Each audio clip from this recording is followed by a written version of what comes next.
The last couple of weeks we have tackled a different area of this mental health conversation, and we have had conversations with various folks in our congregation who certainly bring some more expertise than we can bring as a pastoral staff. So this week we're going to have a video. I got to sit down a couple of weeks ago with Jean Gessert, who is a licensed mental health counsellor and spent much of her career doing that, and she sat down and had a conversation with me. So we'll watch that now. Hi everyone, we're here today with Jean Gessert, and Jean's going to join us in a little conversation just about depression and mental health there. So Jean, maybe you could introduce yourself to us and tell us a little bit about your experience and your qualifications in this area. Well, as you said, my name is Jean Gessert. I am a licensed counselor. I'm now retired, but I still have the knowledge and I do a lot of counseling. I'm also a Stephen minister here in our church, and I have dealt with depression, anxiety, suicide ideation, crisis disorders, a lot of different types of mental illness type things. As you've listened to people in your own life, how would you describe some of the experience of depression? Well, the experience of depression can be summed up pretty much in 3 words: helpless, hapless, and hopeless. Okay. People feel helpless, they feel like they can't help themselves. Mm-hmm. They feel hapless, they have no happiness in their life, they can't find anything that gives them happiness, and they feel hopeless because they don't feel like they've got any way to get out of that, mm-hmm. that hole that they're in. And I've really had a lot of rewards in helping people to deal with that, mm-hmm. but there's always a struggle. Gotcha. What are some of the common misconceptions about depression that are out there that you know of? A lot of people think that it's something moral, that people have gone awry morally. They think that they're crazy is one of the terms that people frequently use. People just don't understand depression. Mm-hmm. They think that you ought to just go on with life and just not sit around and dwell on things. And that's not the case at all. Gotcha. Jean, you had your own seasons of depression in your life. What have been some of the ways that you have navigated those seasons? What's been helpful? Well, when I first realized that I did have a tendency to be depressed, I knew it ran in my family, along with addiction and schizophrenia and some other mental illnesses. And I had just gotten a divorce, and I realized that I had fallen into depression. Mm-hmm. So I went to my doctor, and he put me on antidepressants. And I also sought help with a counselor. The two of the medication and counseling go hand in hand to get real help for depression. Gotcha. Now, you're a person of faith. How did your faith journey impact your experience of depression? Well, God made these bodies, and we all know He did. And, you know, we have to take responsibility for taking care of our bodies, physically and mentally. Mm-hmm. We go to the doctor for our physical body to take care of that. But we also need to acknowledge the fact that we are responsible for taking care of our mental stability also. So when I'm talking with someone or counseling with someone and I really feel like they are depressed, the first thing I ask them is if they've had a physical lately. And they usually say no. They need to have a physical and find out if other things that chemically may be a problem. After that, I usually suggest that they see a psychiatrist or a psychologist mm-hmm. to get some medication for their depression. So one more quick question. What's the church, how can the church respond to a world which seems to experience much more depression, or where it seems to be on our wavelength more? Well, first of all, the church just being there. Mm-hmm. And our church is so accepting of everyone, no matter what their walk in life is.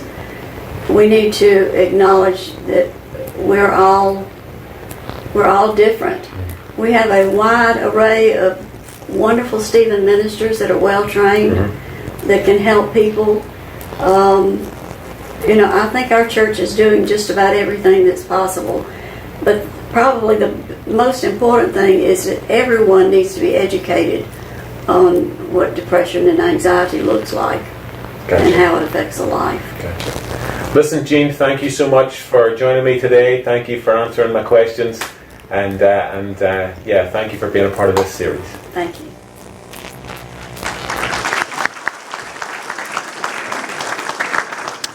So we've reached now the last of our 3-week series on faith and mental health. In the last 2 weeks, we have explored the areas of addiction and suicide.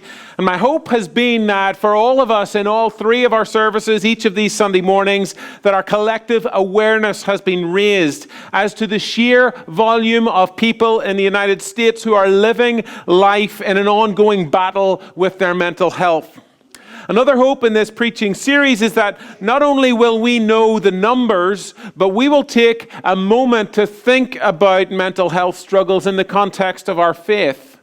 I hope that we have realized in the last couple of weeks that no one is immune completely to mental health difficulties. If one thing has been confirmed to me by the conversations I've had after worship and in between Sundays, it's been that this stuff is as real for people of faith as it is for anyone else in the world. And finally, my hope is that we've taken the old elephant in the room and we've started a conversation about it. The stigma around these matters is colossal, and it continues to create a barrier to being a help to one another. So friends, my hope is that you know now more than you ever knew before that your church is a place where it is indeed safe to seek help if you are struggling in these ways in life. Churches for so long have had a reputation in times gone by of being places where everybody has to look their best and appear as if there is nothing to worry about and everything is fine. I hope you know that your church is a place that understands that real life happens, that struggle is real, and that being part of a grace-filled family matters a great deal if we are to face those struggles alongside each other. So this week I want to talk to you a little bit about depression and anxiety. As of 2017, it's estimated that 300 million people around the world have some form of depression. 17.3 million adults in the United States, that's around 7.1%, have experienced major depressive episodes in the past year. Nearly 50% of people diagnosed with depression are also diagnosed with an anxiety disorder. And it's estimated that around 1 in 5 of the adult population will experience depression at some point in their lives. Look around you, 1 in 5. Here are the most recent depression statistics for children and adolescents. 3.1 million young people between the ages of 12 and 17 have experienced at least one major depressive episode in the past year in the United States. 2 to 3% of children between the ages of 6 and 12 may have serious depression. And 60% of adolescents and children with depression are not getting any kind of treatment whatsoever. Let's talk about anxiety. An estimated 19.1% of US adults have had an anxiety disorder in the last year. An estimated 31% of US adults experience an anxiety disorder at some point in their lives. I give you these numbers week after week after week, just in case you are in any kind of denial that things like this are real. Depression and anxiety are real, and according to the numbers, the chances are that there are many of us here this morning who know that already because we have already suffered our own bouts of depression and or anxiety. There are any number of places that we could go to in the scriptures to read about the biblical reality of depression and anxiety. You look at the story of King Saul in the Old Testament, and we can see it as a primary example of someone who was most likely crippled by anxiety. The prophet Jeremiah is known as a prophet who could provide a biblical case study in depression. You've heard me talk often about the words of the psalmist and how they speak clearly of life's struggles. Psalm 88 is one such psalm. In the first 4 verses that we read together this morning, we meet a poet who seems to be utterly paralyzed by struggle. We read testimony of an individual who seems so lost, so isolated, so helpless in this world that the only place he can imagine left for him to turn is to God. When I cry out to you, God, he says, let my prayer come before you. Incline your ear to my cry. This is a plea of one who longs to be heard by the Almighty, of one who feels like there is nowhere else in his world to turn. Now, we have no idea what is going on in the life of the poet to bring him to this point, but we do know that he is in a state of desperation that has left him asking God to bend down close, to incline God's ear so that God might hear his prayer. This is a struggling psalmist who is asking God to come close and to listen. Now, why is he so desperate? Well, he says himself that his soul is full of struggles and that his life is drawing near to Sheol. The Sheol was known in the psalmist's culture as the place of death, the grave, the abode of the dead. Sheol was understood as the place from which there was no escape, a dark place, a bleak place in which there was no light or hope. For the psalmist to describe his plight as one of being close to Sheol, he was saying that he was close to the place of utter isolation and loneliness. He goes on saying that he's like one who has gone down to the pit, like one who has no help. These are the words of one who feels completely alone and helpless and who is desperate for someone to help him. He's desperate for help to come from somewhere.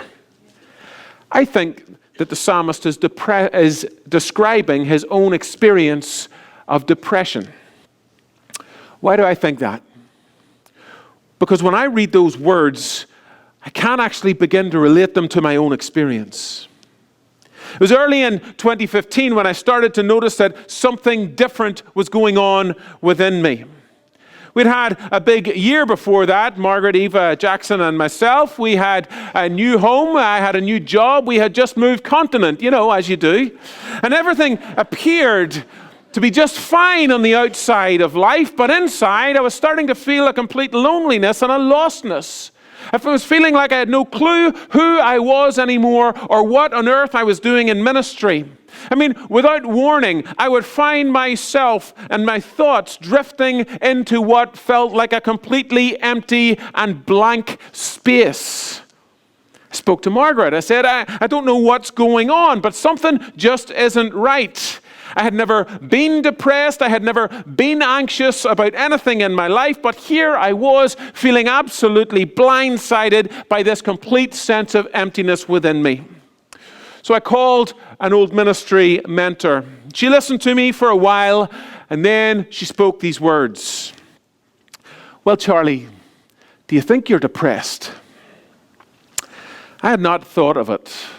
But as soon as she asked me that, tears welled up in my eyes and started to run down my cheeks. And anyone who knows me knows that that is a rarity in my life.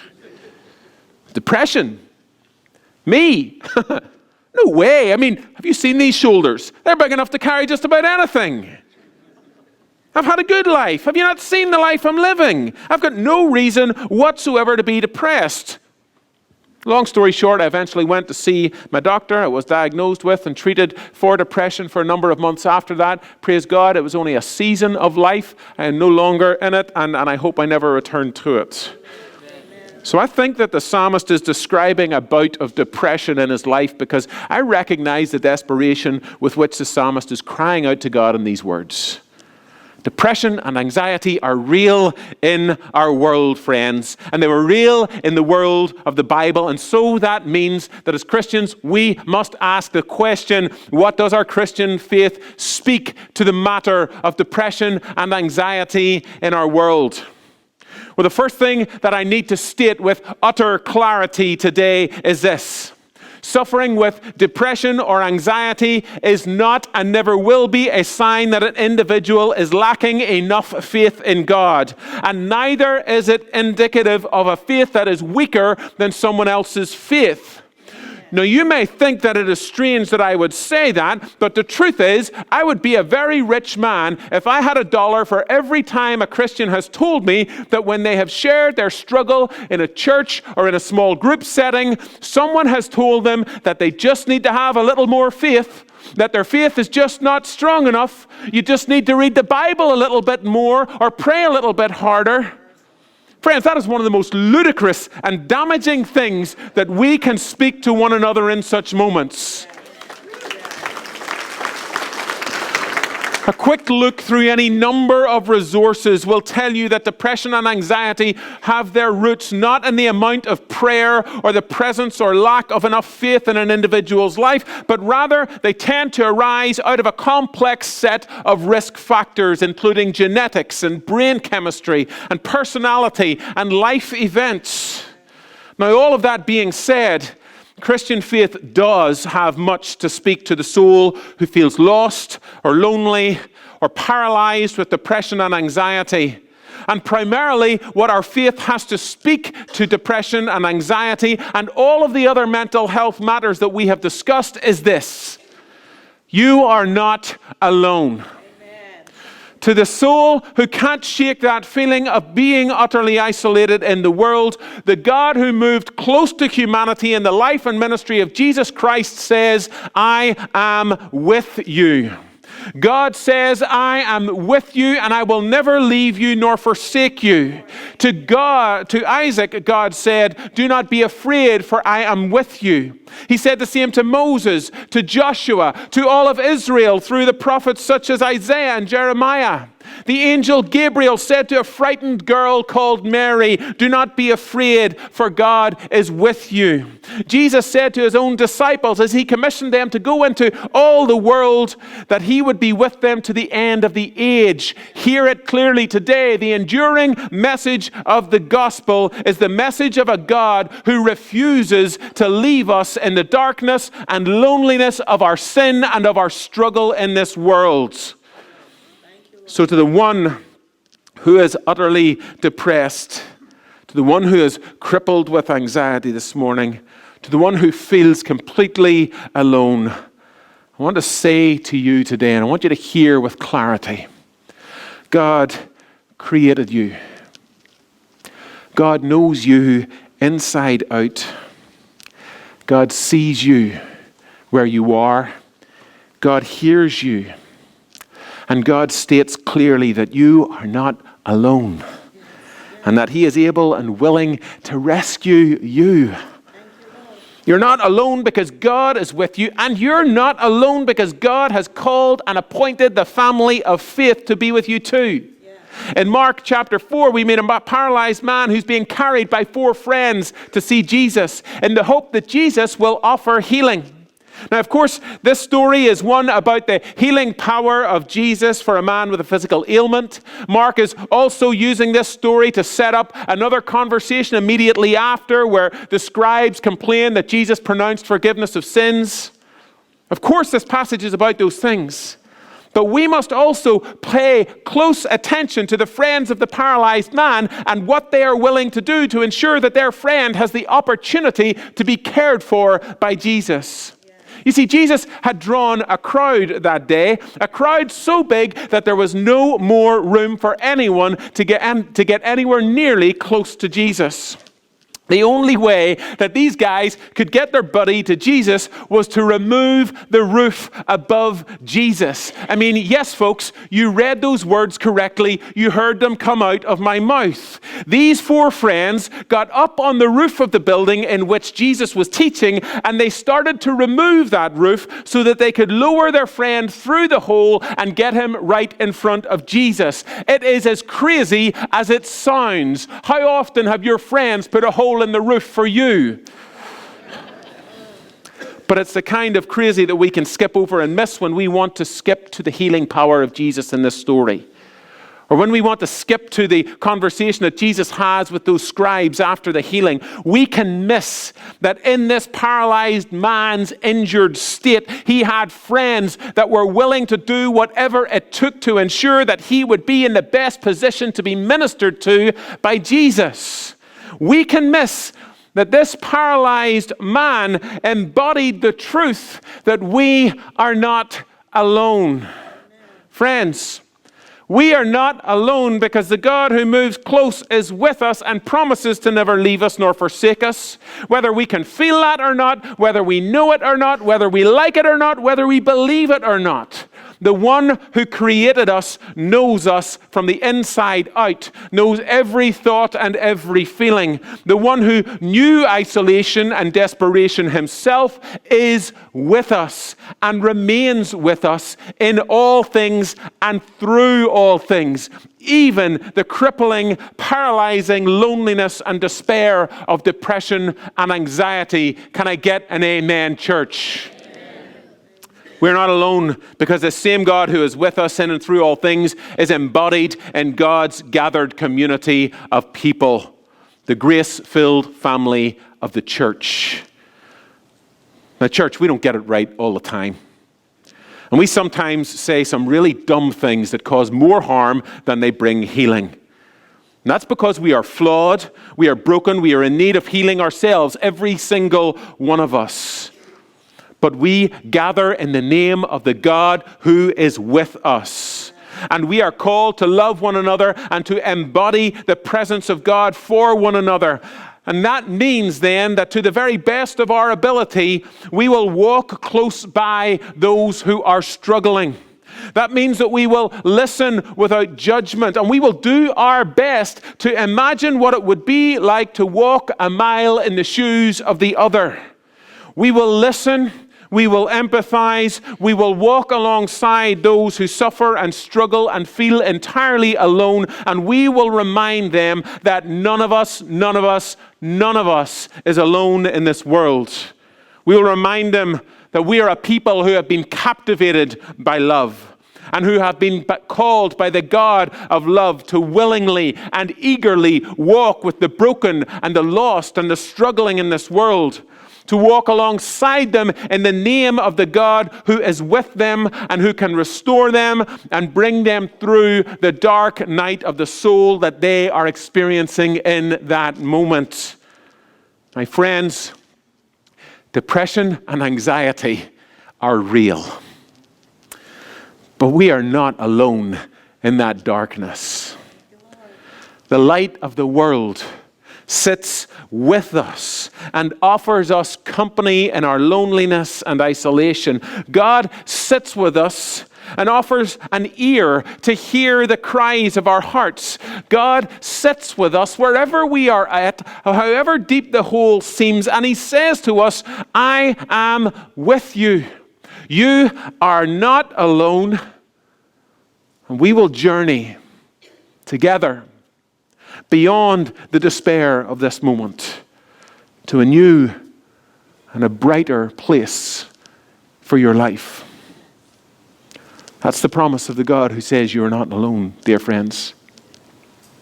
You know, we've covered a lot of ground in these last 3 weeks, and we've now come to the end of this series about our faith and mental health. We could think of no more appropriate a way to finish that than for us to actually just take a few moments in prayer. And so we came across a great resource this week, and Pastor Drew worked his magic on it and adjusted it a little bit, and he's now going to come and lead us in a litany of prayer for a few moments.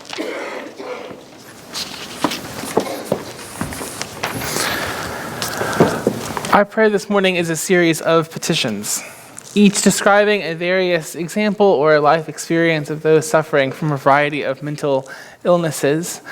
And so with each response, when I say, God help us, I invite you to respond with, we are not alone. Some of these may be a prayer for yourself.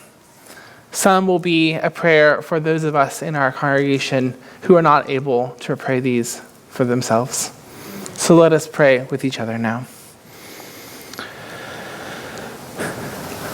Almighty God, when we feel nervous, when the walls close in and too many people are far too close, and everyday noises are too loud, every light is too bright, and all we can do is plan our panicked escape from the situation we are in. God help us. We are not alone. When sadness and depression pull us down like a lead weight, making it hard to move, hard to concentrate, hard to find motivation, hard to be alive, just hard. God help us. We are not alone. When we can't help but burst into tears and we learn the difference between crying and weeping, and the weeping won't stop, and we lose hope that we will ever feel hopeful again, God help us. We are not alone. When information comes at us in blasts that we cannot make sense of, and it seems like someone keeps randomly changing the channel when we try to focus, and it feels impossible to learn or keep up what's going on around us, God help us. We are not alone. When we get so revved up that we want to take on the world, to leap tall buildings, to outrun freight trains, to take on too many major projects at once, to stay up all night for days on end, and the only thing we know we can't do is slow ourselves down until we crash out of control. God help us. We are not alone. When voices inside our minds constantly intrude upon our lives, when they won't stop and they confuse our thoughts, make it impossible to be with other people, let alone have any kind of real conversation. God help us. We are not alone. When all we can see is a world that is out to get us, when we get stuck believing in some grand conspiracy that is designed to hurt us, to ruin us, to kill us, when we believe that our constant vigilance alone can save us, God help us. We are not alone. When we simply don't know how out of touch other people think our own thoughts are, God help us. We are not alone. When we feel completely isolated and alone, longing for social connections we are unable to make, God help us. We are not alone. When we feel utter despair, when we see more reasons to end our lives than reasons to keep on living, God help us. We are not alone. When we strive with best intentions to stop the addictions that are ruining our lives, when we try our best again and again and we just can't resist, and we end up over and over again in the same helpless place that we would give anything to avoid, God help us. We are not alone. When our thoughts jumble and things we thought we knew slip away, when we feel helpless, powerless, scared, for the moment and for the future, God help us. We are not alone. Thanks be to God. Amen.